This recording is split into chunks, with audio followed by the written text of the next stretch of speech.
Do you remember the moment when you fell in love with photography? Maybe it was the first time you saw an image come alive in the developer tray in the darkroom. It was simply magical that the picture seems to appear out of nowhere. Or perhaps you fell in love the first time you captured an image on your mobile device and could instantly send it to your friends or share it with your family. My adventure with photography started many years ago when I got my first digital camera for Christmas. The next day I photographed everything and everyone at home and in the neighborhood. I had such a wonderful time. Photography was my new destiny. With time, I bought my DSLR camera and a few lenses. I studied all the technical aspects of creating a perfect image. I practiced landscape photography, portraiture, still life, macro, and so on. I learned the principles and elements of design and compositional rules and formats. These were all very left-brained activities, and I did accomplish my goal. I could create good images. But I felt that my photographs lacked a crucial component: me. I am not by nature a technical person. Setting a camera on a tripod to get conventional images started to bore me. I was not enjoying photography anymore because it had become work. By chance, I discovered impressionist photography. The new approach to photography was fascinating and fun, and the magic had returned. I experimented a lot, and I realized that creating art, it's not about producing a product. Instead, it's all about the process. The aspects that I enjoyed the most were the happy accidents and the unexpected discoveries. I began to see things in a whole new way. I started to ask, what if? I spent hours analyzing my images. Regardless of whether they were successful, I kept asking, why? And refining my techniques to get specific results more consistently. I wanted to know the secret behind the happy accidents. The less I worried about the final product and enjoyed the process, the easier the photographs were created. The more I played, the more I learned. As a result, my work became better and better. With time, macro photography has become my favorite. The great advantage macro photography offers is that it doesn't matter where you live. You don't have to wander long distances through time and space to find great subjects for close-up photography. Wherever you are, there will undoubtedly be something to photograph. Macro and close-up photography can be a journey into unknown, where new discoveries are constantly made. Even ordinary, everyday subjects can be depicted in a unique and expressive way. Working with a macro lens to visually capture forms and colors, it's rewarding and somehow unpredictable, particularly when you allowed yourself to try some more creative techniques. Imagine the excitement of finding an inspiring subject that you are passionate about, and that surge of enthusiasm to begin taking pictures immediately. How wonderful it would be to do just that, to create freely, expressively, with a sense of purpose and pure joy, to allow your personality to shine through your images. Creating macro photographs present many unique challenges. You need to find a system that works best for you and learn how to expand upon it to make your work memorable. Talking about craft, it's so much easier than talking about your vision or aesthetic part of a photograph. After all, aperture, shutter speed, ISO are the things that you can measure.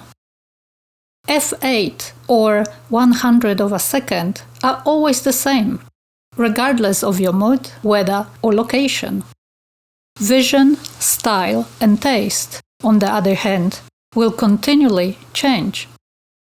As your knowledge grows, and with more experience, you will appreciate different things. So it is crucial to contemplate from time to time upon what you like or dislike, who or what influences you, and what you are trying to say with your images.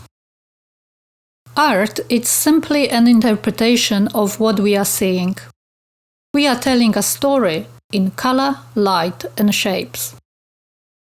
Your attitude, what you know, what you feel, how you think, and how you approach your photography will determine your results. When I photograph a particular flower, for example, I always fall in love with it first. I learn about its structure, color, and form. I study carefully how each flower grows, how the bloom is attached to its stem, and how leaves grow. I like to know whether its habit is to ramble, stand straight, or form a bush. I like to capture the feeling of the flower, the color, the wind, the season. There are so many ways to photograph flowers. And creating an abstract image of a flower, it's very different from straight photography. Abstract art is personal. It is individual, not only to its creator, but also to the viewer. It is fluid and open to interpretation. It has no boundaries. Shapes can melt together, and different color can either flow together to make a rhythmic pattern or clash in a violent frenzy. Due to its expressive nature, abstract photography is suited for people who value freedom of action and individual creativity, and who constantly look for new forms of expression. Abstract art is about engaging the emotions of the viewer.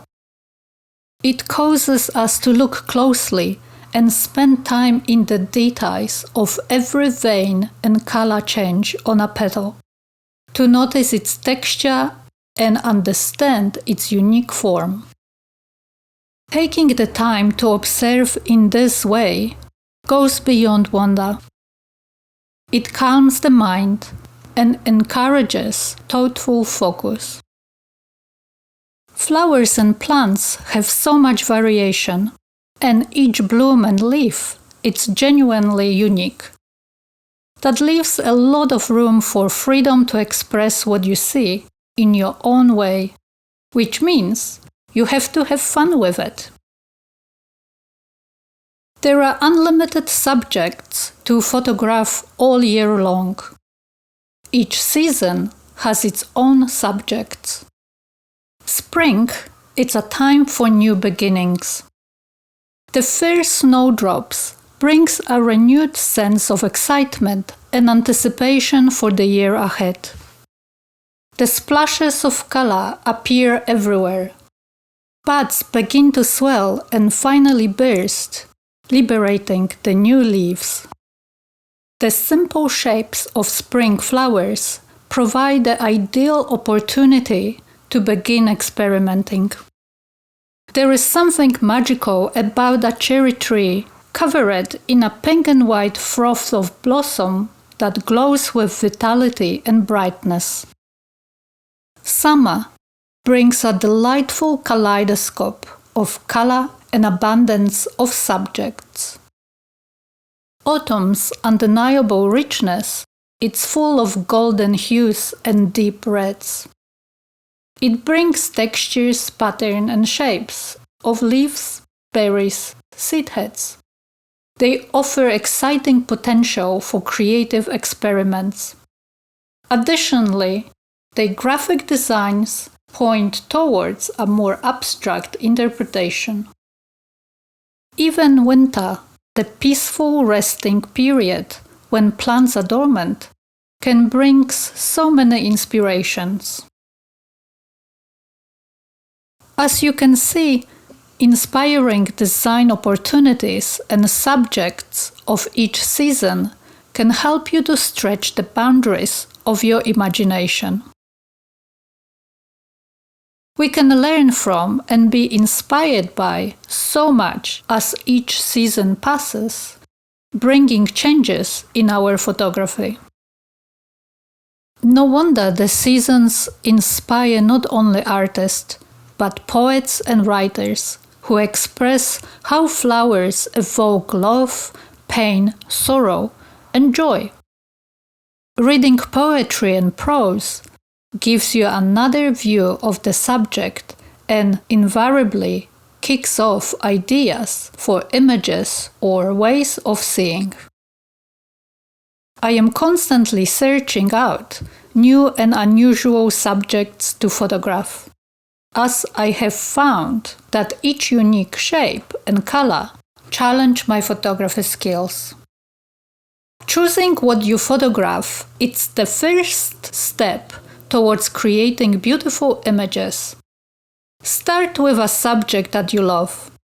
It is much easier to create something that inspires you. If you love the subject or are fascinated by it, you will find it much easier to study and enjoy the process of image making. My aim always is to photograph something beautiful, something that brings joy.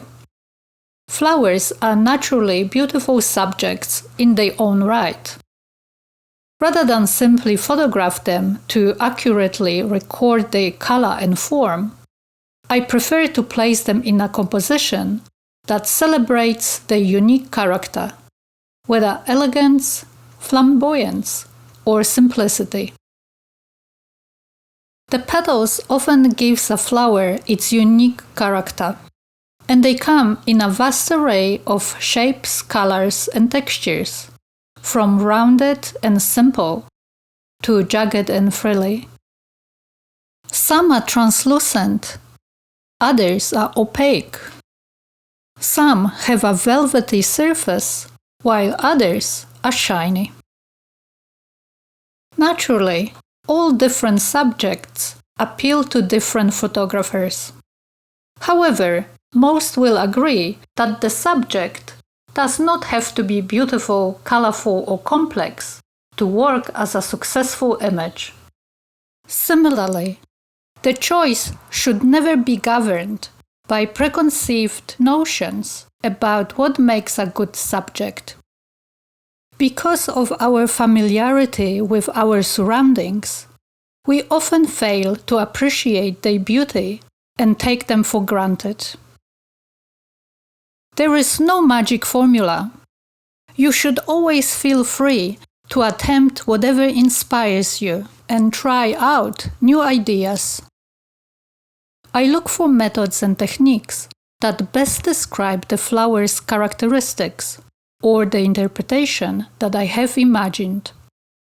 When flowers appear in my garden, I get really excited about the possibilities for capturing them. To help me to identify my main interest, I begin a series of shots using different settings and compositions. After making several images, a specific aspect may emerge, and I will then explore this in more depth. Some flowers, like dandelions, appear through the seasons, and I enjoy photographing them repeatedly in different ways. I like to have a theme or a project, such as a type of a flower, to explore. By photographing a subject many times, I increase my understanding of it, visually and emotionally. However, I never go looking for a specific subject on my photo shoots. Once I am on location, I rely on exploring, examining, and experiencing, all the time being receptive to any ideas that present themselves. Usually, I don't have to wait for very long, and there is no shortage of ideas. I work in a variety of techniques to explore a subject. Some creative impressionist photography techniques can be unpredictable, but this is the charm and challenge of working with this style. For example, when using aperture, you know exactly how the image will look by pressing the preview button in your camera. With shutter speed techniques, there is always an element of chance and surprise. But with experience, you learn how to exploit these characteristics and turn them to your advantage. Techniques are necessary for your toolbox to select the perfect tool for the job at hand. Your ideas should create the method you employ, not the other way around. This decision about a technique should be guided by the exact look you are going for in your images. My favorite way of working is to set my macro lens at its closest focusing distance and its widest aperture. Then I move around the subject looking through the viewfinder all the time. Moving slowly in and out, to left or right. A movement of only millimeters will make an enormous difference to the resulting composition.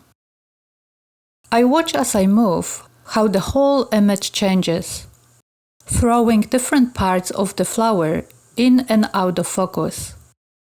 I work at different levels, from above the flower's height to below the petals. In fact, point of view is one of the most potent compositional tools in a photographer's toolbox. The angle from which you aim the camera impacts almost everything in the composition. The way the subject is captured relative to the light, the relationship to the individual elements to one another, and the subject's relationship to the background. Point of view gives you a manner of control. You can clear a cluttered background by looking up or down, on your left or right. By shifting your point of view, you can create separation or connection between objects, even when you cannot move them in real life. Presenting a scene or a subject from a distinctly different point of view can surprise and engage you. Various factors can influence the viewpoint you choose. Ideally, you will want to find a view that creates a good composition and, at the same time, helps enhance the characteristic you feel are critical about the subject. Emotion is another important quality in an image. If you photograph what you feel, this will show in your work. Your pictures will be more expressive and successful. Usually, my feeling and reaction to a subject are influenced by the quality of light or its transient effects. It is challenging to separate light from moods and feelings, as light illuminates our experience of the world. Light affects color and form, and both these elements significantly affect mood. In fact, light is the essence of photography. It's our most incredible tool and our most significant challenge. The effect of light and shadow gives reality and expression to images. Often the most mundane subject matter can be transformed into a beautiful photograph simply by capturing the play of light falling on it. I am fascinated by light and how it changes the forms, how they emerge and disappear as the light shifts. I like to photograph in all types of light, but especially with a backlight. The most stunning effect is a rim of light or a soft halo around the subject when set against bright sunlight. Like each subject, light has its character. It is the marrying together of light and subject in an appropriate manner that forms every successful image. As I am motivated by the effect of light and mood, I find that macrophotography offers immense variety and potential. As an artist, I have the power to make ordinary subjects extraordinary. I can manipulate the light for subtle or dramatic effects. So, how can you use these principles in your photography? Begin each photo shoot by studying your subject carefully. Think of your subject as light or dark shapes, and try not to make things too complicated. Choose one flower or a group that you like particularly and start from there. Ask yourself questions all the time. What do I like about the subject? Do I really want to capture all I see? Is there a particular shape that attracts me most? Which viewpoint do I prefer? What story do you want to tell? What made you want to take the image? Go beyond the subject to study what about it caught your interest. So, if you are photographing a spiderweb, for example, what is it about the spiderweb that you are photographing? Is it the way that light is catching the frame? Is it the contrast of color or shapes with its surroundings? Is it the surprise of the spiderweb discovered in an unusual place?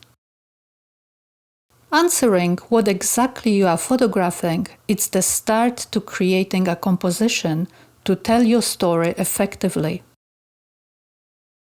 Once you know what you are photographing, you have a choice to make: what stays in or goes out of the frame. What point of view do you choose? How do you balance the elements available to you? What camera controls, shutter speed and aperture are you going to use to support your composition? Every decision you make has technical and aesthetic results, and those results are your choice. For example, if you decide to photograph a spiderweb, you may start to focus on how to capture and interpret delicate lines and intricate patterns. Think about the background that would show your subject in the best way, and what kind of light will best describe your subject. Then work through different angles to find the best composition. Each photograph has a story to tell, and a configuration of light, form, and color that makes it unique. I often compare photography with gardening, because creative ideas can grow from the tiniest seeds. They may begin life as a small experiment, but these quite often blossom, leading us into beautiful images. Please note, there is no right or wrong in art. The most crucial point to remember when creating is to enjoy the process. Just believe in yourself. Have the courage to try new ideas, subjects, tools, and techniques. Keep an open mind and be curious. Many people before you have done macro photography, but your approach is unique. Creativity is a journey that begins with an interest and willingness to experience and experiment with something new. So, if you are a beginner, Don't put pressure on yourself to be original or innovative. Allow it to unfold naturally. This often occurs after you build up your skills and experience. Give yourself permission to start. You need to learn some basic techniques and gain some experience. This means practicing and building on what you already know. It's also about playfulness, playing with your camera and lenses. Appreciate all these steps and see them as necessary for your creative growth. Think about the skills or experiences you already have. What techniques have you learned so far? What do you need or want to learn next? What can you begin to do to learn these skills? In fact, these steps continues forever, and it's where your own stamp on your photographs develop. The joy of discovery keeps photographing exciting, bringing an incredible feeling of thrilling exploration. When you experiment with something new and unfamiliar, you stretch your understanding of the image-making process. How do you know what you are capable of doing if you limit yourself only to familiar techniques? The most important message here is the importance of play and practice. Focus on learning and the journey, rather than on the end product. When we admire someone's images, it's easy to forget the preparation and the failing attempts that come before them. The planning and practice determine whether you will succeed during the photoshoot. By photographing the same subject and repeating your process, you can discover what works and what doesn't. It is a fantastic feeling when you manage to create great images during a photoshoot. And even if you are less successful, a photoshoot should feel satisfying as you have learned something and made a positive step towards your goal. Just keep going. By practicing patience, you let go of expectations and embrace the enjoyment of simply exploring the magic of light, color, texture, and your unique creative process. Exploring your creativity is also a fantastic way to sharpen your intuitive powers when engaging with your inner artist. You can travel inside yourself, let everything else go, and focus on personal expression.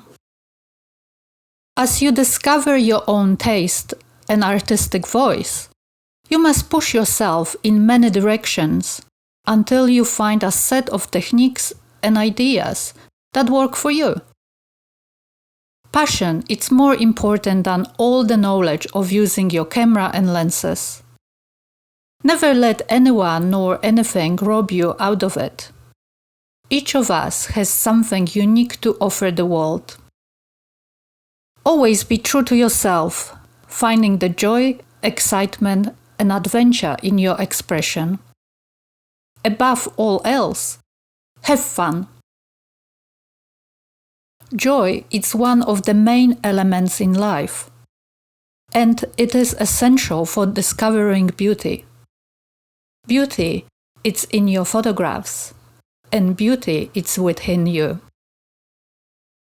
For me, there is no greater thrill than discovering a fascinating and inspirational subject and being able to capture my thoughts and feelings about it in the form of an image.